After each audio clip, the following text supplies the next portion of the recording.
1630 TMC నీళ్లు సముద్రంలోకి పోయినాయి. కృష్ణా నదిలో ఇప్పటికి 600 టీఎంసీ నీళ్లు సముద్రంలోకి పోయినాయి.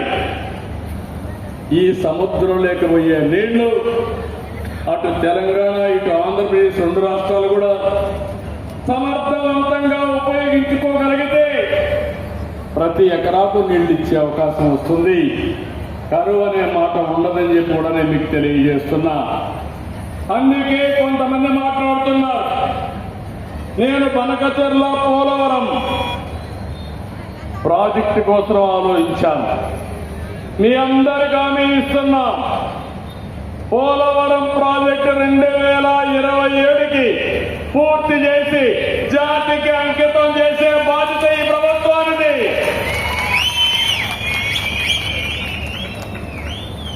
ఎప్పుడో పూర్తి కావాల్సిన ప్రాజెక్టు ఆ రోజు తెలుగుదేశం పార్టీ 19లో గెలిచుంటే 20కే పూర్తి కావాల్సింది. 7 ఏళ్లు డిలే అయింది.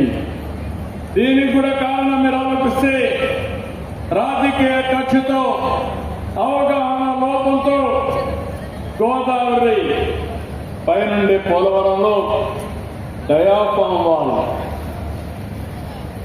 ఎప్పుడు కూడా గోదావరి ఓసారి ఉగ్రరూపంలో వస్తుంది.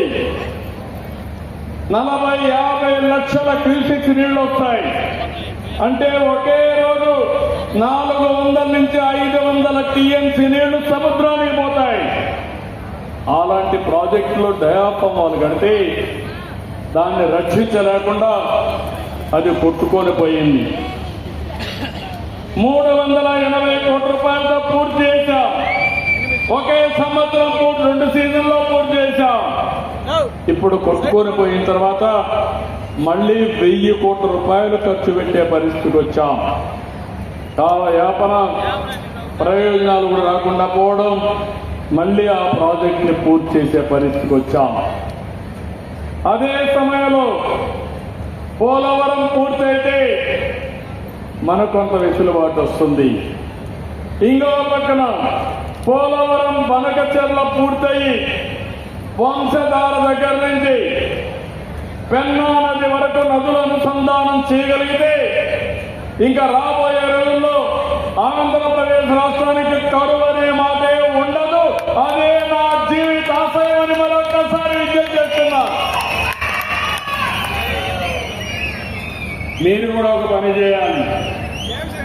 నదుల అనుసంధానం కార్యక్రమం అయితే ఈరోజు తెలంగాణలో కూడా ఉండే వాళ్ళు కూడా ఆలోచించాల్సింది.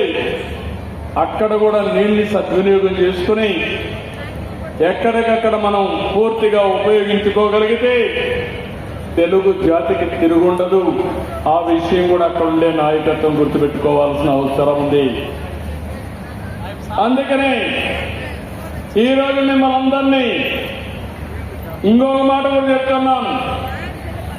నీళ్లు ఉన్నప్పుడు నీటి విలువ మనకు తెలియదు, నీళ్లు లేనప్పుడు దాని విలువ తెలుస్తుంది. అప్పుడు ఎత్తుక్కుంటే కూడా నీళ్లు రావు. అందుకే మిమ్మల్ని అందరినీ కోరుతున్నా,